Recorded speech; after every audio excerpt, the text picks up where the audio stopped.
Hello and welcome back to Rage Gaming and a new Diablo 4 build video. Today I'm finally covering the heavily requested Blood Lance build for Season 1. Blizzard has been determined to make this core ability work and be relevant in the meta, and this is by far the closest we've seen that. Not just because they've literally buffed Blood Lance and Blood abilities 3 balance patches in a row, but also its vital new aspect and the insane new heart that works in perfect unison with the Blood Lance concept. Of course, I'm speaking of the Barber, the wrathful heart. Barber is obviously insane, but it's almost like it was made for a Blood Lance. Due to the way that you would group up enemies and start building up for a massive overpower hit on them, Barber just provides the ideal window in which you were building up damage, trying to build a strong overpower, pop it all at once. Well, Barber pops at the same time, enhancing the damage. Even if Barber gets nerfed, which I think it probably will, the way this heart works is just perfectly entwined with the way Blood Lance seems to play. So it's made Blood Lance builds feel a lot stronger, like raw numbers are bigger. Now on the other hand, we have that new aspect, Gore Quills, which pops all the current active blood orbs for you,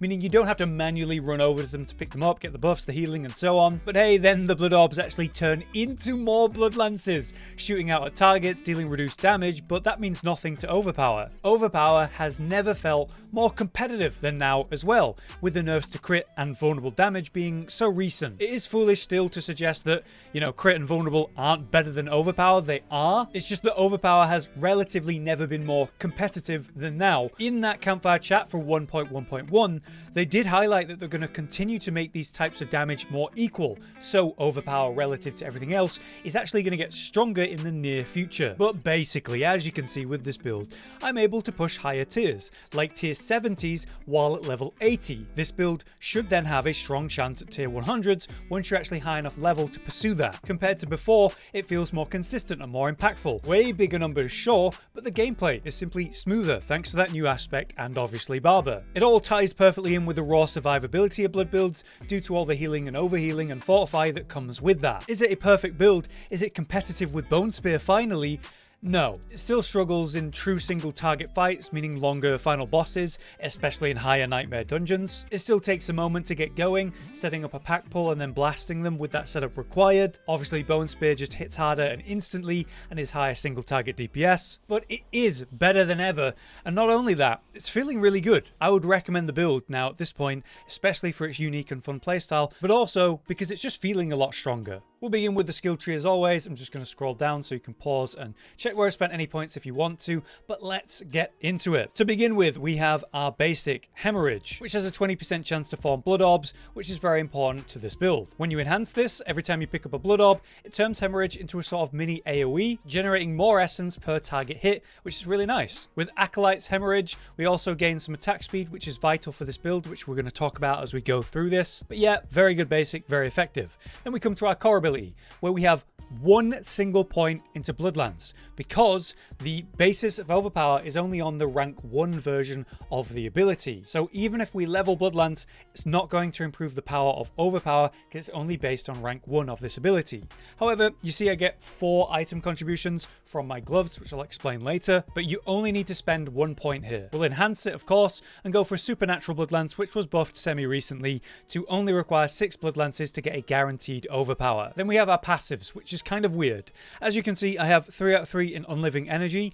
I would only have 1 in this just to get to Imperfectly Balanced if Imperfectly Balanced was working. But it's bugged. They finally confirmed it in that recent campfire chat, and in patch 1.1.1, they're apparently finally fixing this. So we should be able to put 3 points into this and get the full benefit of our core skills dealing more damage but costing more essence, which we would do in this build if it was working. So once they fix that, essentially take 2 points out of Unliving Energy and put them into Imperfectly Balanced. Alright, with that explained, we're also 3 out of 3 on Hued Flesh as always. Generating corpses is very important. On that note, we're going Blood Mist. This can also get Overpower and has some really important benefits, such as when we enhance it, whenever we overpower, it reduces the cooldown of Blood Mist by 2 seconds, which is awesome. Then we go for Ghastly. Even though Dreadful does generate Fortify, Ghastly means we guarantee get corpses, which is how we're going to open many fight scenarios to get a corpse going to Corpse Tendril and so on. This is actually really important. Moving on though, we have our next skill tree where we have Decrepify. I've currently got 4 out of 5 ranks into this with 1 level in item contribution. That is because there comes a point where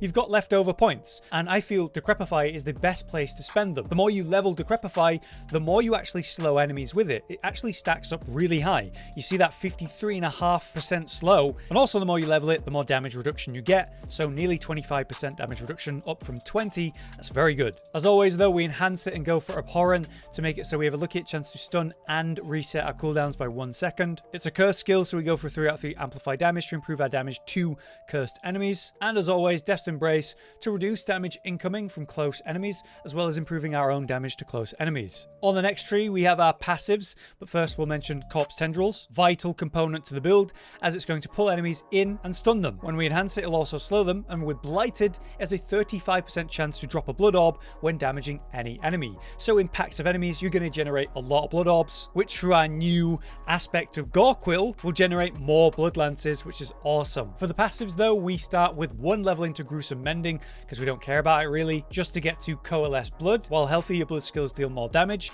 And then most important of all, Tides of Blood, which improves the overpower damage of your blood skills. While you're healthy, it's doubled. And as you can see, I've got 6 levels into this thanks to my amulet I will explain later. That's the most important passive in the whole skill tree, but we're also going to go 3 out of 3 Drain Vitality. Hitting enemies with blood skills has a chance to fortify you.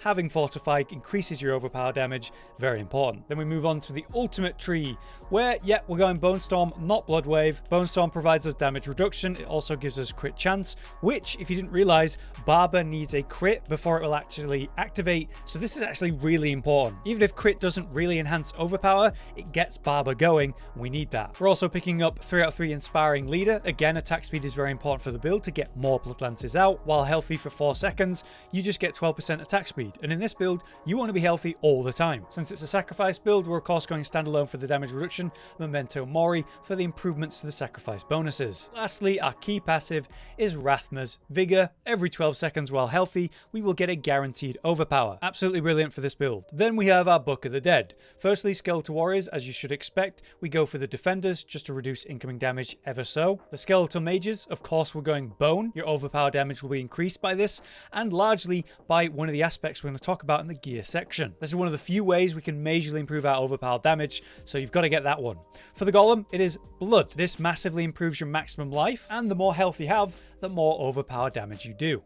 Now we have our Paragon boards. The whole priority in our Paragon boards is to improve our overpower damage. Now, you will see things that literally improve your overpower damage like this, but there are other examples of things that can, say, increase your health, like maximum life, that will also improve your overpower damage. I'll explain what I'm taking and why with that in mind as we go, but we start with our starter board. We come from the bottom and around to the right to Prime, getting maximum life here. Do note there are magic nodes right here to improve your maximum life. Very important, but I can't afford them right now. We'll explain what points I'm missing at the end. We'll come up and get our Glyph Socket, which we have Blood Drinker in. This fortifies you when you pick up blood orbs, improves your overpower damage. The problem is leveling this to level 15 isn't really worth it as much because we don't care about its benefit to that. However, it's still worth getting this to level 15 because it extends the radius. And when it's had an extended radius, we could be more efficient with the points we spend here to get 40 out of 40 intelligence. While I'm here, I also come back down and around to Resilience because this gives us 4% max life. And again, there's magic nodes around this that improve your max life, which are really important. In any case, make sure you get both Preservation and Knowledge, and I leave the board up on the left to come to our first extension, which obviously is Bloodbath, because this massively improves your overpower damage on guaranteed overpowers, such as your key passive or the 6th hit of Blood Lance. Anyway, we enter the board from the bottom and come up to the left first to go to Powerhouse, which improves your overpower damage. Also, there are 2 magic nodes here that give extra overpower damage. You absolutely want those. From there, we'll head to the right to activate our Glyph Socket, where we have Control. This is a weird case of the secondary effect actually improving overpower damage for some reason. I'm not sure if this is bugged, but it seems to work. 10% times for a slow, 20% times for a stun. We want to min-max this to get exactly 40 intelligence, because we don't care about the damage to crowd-controlled enemies benefit. Making sure to hit Remedy, because it actually gives us extra healing received, as well as 10 intelligence. We'll work our way up,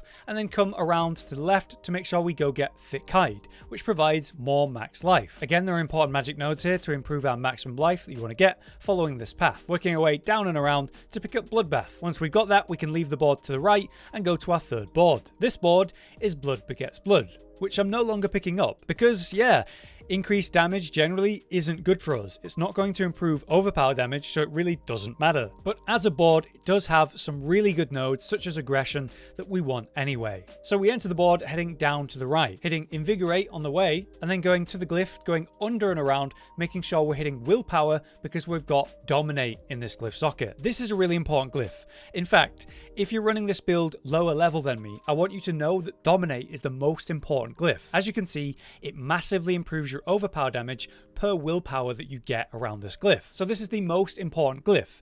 If you say only have 2 boards, or worst case only 1 board, you would literally put Dominate in your starter board. It's the most important glyph, so it has to be on the board and active, but I'm fitting it into my third glyph because I have enough points and it works really well there. Anyway, this is how I get it active, by making sure I get the willpower around it, and I come to the right to get blood empowered, but more importantly, the magic nodes around it that literally improve our overpower damage. There are points here that I would love to spend if I had any, which I'll explain at the end. Anyway, we're going to come down to the left and make sure we go to aggression for the massive overpower damage that it provides, and again, the magic nodes that improve overpower damage that are around it. Heading down, we come to our fourth board here, which is the Scent of Death board. When corpses are nearby, you get a nice 15% damage reduction, which is the thing we care about here. We will enter this board and head to the left, making sure to touch the Shadow Resilience node on the way. It gives us 4% max life, but there's actually magic nodes around it that give us more max life, which I would love to have. We'll head down and right and up to pick up Scent of the Death on the way, down to the glyph socket, which is Essence. Another weird one, because the crit strike damage doesn't matter at all. However, the secondary effect, critical strikes deal more damage to enemies that are not healthy. For some reason, this also affects overpower, which is potentially a bug, but yeah, since pre-season, this has been a thing. So for the moment, it works, and that's why we're using it. We just care about the secondary effect, so we want to get 25 dexterity as efficiently as possible here, making sure to go through preservation for the armor that it provides us, and then the 7 dex that are next to it. But as you can see, that brings us to the end of the boards. Now, as I level to say 90, there's going to be a bunch of things I go back and do, such as picking up every 2% max life node that I've been ignoring. I'll also get Blood Drinker to level 15 and then rework the starter board to get to 40 intelligence more efficiently without spending all these points, and look to pick up extra things like extra armor that I've been ignoring. I will also prioritize the Dominate glyph socket to get more willpower to improve the overpower damage as much as possible. As you can see on this third board, there's more willpower that I can pick up that I've not yet been able to get. Moving on, we're into our gear section, and I will begin with the hearts that we have. I have a Wrathful heart, I have a Vicious heart, and I have a Brutal heart. Our Brutal heart is the all-important Heart of Revenge. This suppresses up to 20% damage incoming, and then when you use a Macabre skill, all that suppressed damage is amplified by a ridiculous amount and blows up around you. We care most of all about the damage suppressant because it reduces incoming damage, keeping us healthy. That's so important. But it also explodes in nice damage occasionally, which is great. In the case of a Macabre skill, we're looking at Blood Mist as the way to explode in that way. For the Vicious heart, it's what you should expect, the Sacrilegious heart. When we go near corpses, it will auto trigger equipped to the skill bar corpse skills, such as the corpse tendrils, which we have on our bars. Finally, the last heart, the Wrathful heart, is of course the barber, which for 4 to 2 seconds, your damage will be absorbed into the target, then blows up and enhances the damage. Perfect synergy then with barber, as this actually delays our damage in the way that our damage is already delayed and pops all at once, benefiting from that overpower. So just an absolutely perfect heart for a Blood Lance. Let's begin top to bottom with our defensive aspect on our helm, Shielding Storm, which is going to take our base life and give us a barrier that is equal to 5% of that on a top roll. The more times our Bone Storm damages, it generates this actual barrier. On the chest piece, we have Might. Every time we use our auto attack, which would be Hemorrhage in this case, we take 20% less damage. The last defensive aspect we have on our legs is Disobedience, as always, generating armor, always good, reducing physical damage. For the gloves, we have the new aspect, Gore Quills. It fits perfectly as an offensive aspect here, causing the blood orbs to be consumed from range, which is awesome, and sending out a load of extra blood lances we usually wouldn't have. For my boots, I have the unique boots, Penitent Greaves. This improves our damage to shield enemies, but more importantly, it's a form of CC, which works with the control glyph and the resource generating aspect, Umbral, which we'll explain in a moment. On my weapon, we have Rathma's Chosen. Now, attack speed is a really important aspect of this build. There are other ways to get it, since there's a literal aspect dedicated to blood skills and overpower that generates attack speed, it's perfect synergy and a no-brainer to go for this one. Up to 50% attack speed for 4 seconds every time you overpower with a blood skill, which is a lot, means you're sending out way more blood lances and hemorrhages way faster. It's just perfect synergy. On the offhand, we fit in Hungry Blood, which allows us to generate extra blood lances, causing them to bounce around, dealing less damage technically, but if they overpower, that doesn't matter at all, helping make our mob clear much smoother and more consistent. On the amulet, we have the most important aspect. Your sacrifice bonuses are increased by up to 38% when on an amulet. If we look at our Book of the Dead, you'll see this reflected. You're supposed to get 10% max life from, say, the Blood Golem sacrifice. With that aspect on the amulet specifically, it's giving us 13%. Take the all-important Bone Mage sacrifice. We're getting way more overpower damage because of that aspect. So yeah, the sacrificial aspect is the most important one for this build because it's one of the few ways we can majorly improve our overpower damage. As just shown, we are using on our first ring the aspect of Umbral. This is the way I'm generating my resources. I'm using Decrepify to slow, I'm using Corpse Tendrils to slow and stun, I'm using Penitent Greaves to chill. Every time any of these things affects a single enemy, it generates 4 essence. In a group of enemies, this is infinite essence. So it's obviously amazing. But if you do not have a top roll Umbral, which is required for this to really work, well then you'll have to go with something like the Potent Blood aspect, which can generate 20 essence when picking up blood orbs while at full life, which is a lot. That's a lot of essence potential. And of course, with the new aspect of Gore Quills, you'll be able to do that from range, so this is not a bad option at all. An alternative to that would be a high-rolled Starlight Circle. Every 25% of your life you heal, you get a chunk of resource. So those are my suggestions for resource generation. The last aspect we've not yet mentioned though is Grasping Veins. When you use Corpse Tendrils, you get up to 20% increased critical strike chance. This is really important because Barber triggers off a critical strike, so you need some form of that here. And then it'll also give you a major increase to critical strike damage to those affected and damaged by the Corpse Tendrils. For some reason, actually enhances your overpower damage. I don't think it should. We've been confused about this since pre-season, but it seems to still be here in Season 1, so obviously a way to improve our overpower damage is also really important. If they ever fix this, we might not run it, but because of Barber, we probably still will. So what about the actual affixes on your gear? Well, the most important thing that you want on every single piece is going to be health. That is the main stat that you want everywhere you can get it as a higher roll as possible. The more health you have, the more damage you deal with overpower. And also the more likely you are to be healthy. That aside, you'll be looking for important stats like overpower damage increase, fortify generation or damage reduction while fortified, and attack speed, which again gets blood lances out faster, which is really important. That aside, as you can see on my gloves, I do have ranks of blood lance, which is just increasing the damage that it deals. Doesn't improve overpower damage, but it's nice to have all the same. And then on the amulet, we have ranks of Tides of Blood, which as I explained in the skill tree section, is the most important passive we can get. It increases your overpower damage with blood skills, and that is really important. Outside of that, damage reduction is your standard options, but it's a higher priority in this build, of course, because you want to be healthy all the time. So raw damage reduction, armor, damage reduction from close and far enemies, all standard stuff, anything to reduce the damage you're taking. On that note, Lucky Hit is still nice in this build because it'll help proc the Decrepify cooldown resetter and stunning. I'd actually recommend you have a wand over a sword. I just have a high item power sword, so I used that. With those explained, a quick mention of the gems, which are all rubies. That's because in the armor, it's going to give you more max life from more overpower damage, and in your weapons, it literally improves your overpower damage. So rubies it is.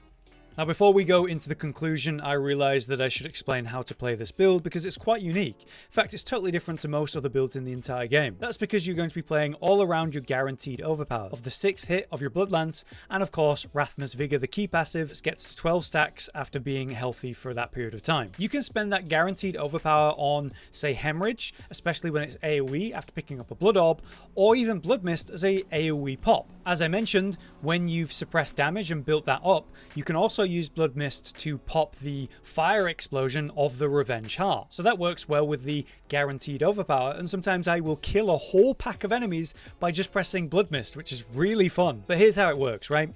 As always, you're applying Decrepify to everything. There's that chance of Lucky Hit to help reduce the cooldown of, say, your Blood Mist or Bone Storm. You'll generate corpses against a pack of enemies or single target or whatever in a guaranteed way by using Blood Mist. So you're guaranteed to get a Corpse Tendril. Corpse Tendril pulls everything together, it stuns them, it gives you crit chance to get Barber going, and it'll also improve your overpower damage due to, again, what we think is a bug. Now they're all stacked together, you start smashing them with Blood Lance, as many as you can get. Basically, your goal in this window is to power up to an overpower as many times as possible, as fast as possible, and obviously in that window of 2 to 4 seconds, generate as much damage using Barber as you can. If you're facing a pack of strong elites or single target or whatever, you can activate Bone Storm before really getting going, just to give yourself more crit chance for the Barber and make yourself more tanky for the fight itself with the damage reduction and the shield. Now, as I mentioned, the build does struggle with longer, high tier single target boss fights. In these cases, just try to generate as many Corpse Tendrils as possible, and once the enemy is actually staggered and stunned, you can go ham with a Bone Storm and Barber and try to deal as much damage during that time as possible. Because you're so tanky, there shouldn't really be a threat in even the highest tier dungeon boss fights, but your DPS output is a lot lower in this true extended single target fight. But there you have it, the new Season 1 Blood Lance build, and the best version of it I've been able to test and create. This is so much better than it used to be, and now I find it a really fun, honestly, when it comes to like mob clear, very strong playstyle at last that really works. Obviously, it has the issue in longer single target fights in terms of output, but it doesn't really feel fear in those fights. It just takes a bit longer to kill the thing. That's what holds it back right now. If they were somehow able to make Blood Lance more consistent in single target, I think it could even be potentially meta challenging. But yeah, the AoE pack clear still feels amazing. The raw survivability, due to the way you play Blood Necromancer as a whole, feels so good that pushing high nightmare tiers, it's just like it's made for it. I've really enjoyed playing this, and I strongly recommend you give it a try. It's not meta level yet, but it's getting pretty damn close. If you've enjoyed the build video, found it useful, do drop a like. Next, I'm going to be looking into finally the minion builds for Season 1. But until next time, I've been Hollow, you've been you. Thanks for watching, we'll see you next time. Josh, Cotton, and Hollow with the videos, dropping the humor like a hammer on your tippy toes, bringing entertainment on a daily arrangement to take our insanity and turn it into entertainment. Yes, I said entertainment twice, to reiterate that it is nice to look into your faces on a mostly daily basis when you let us in your homes to make the whole world a stage. Goodbye.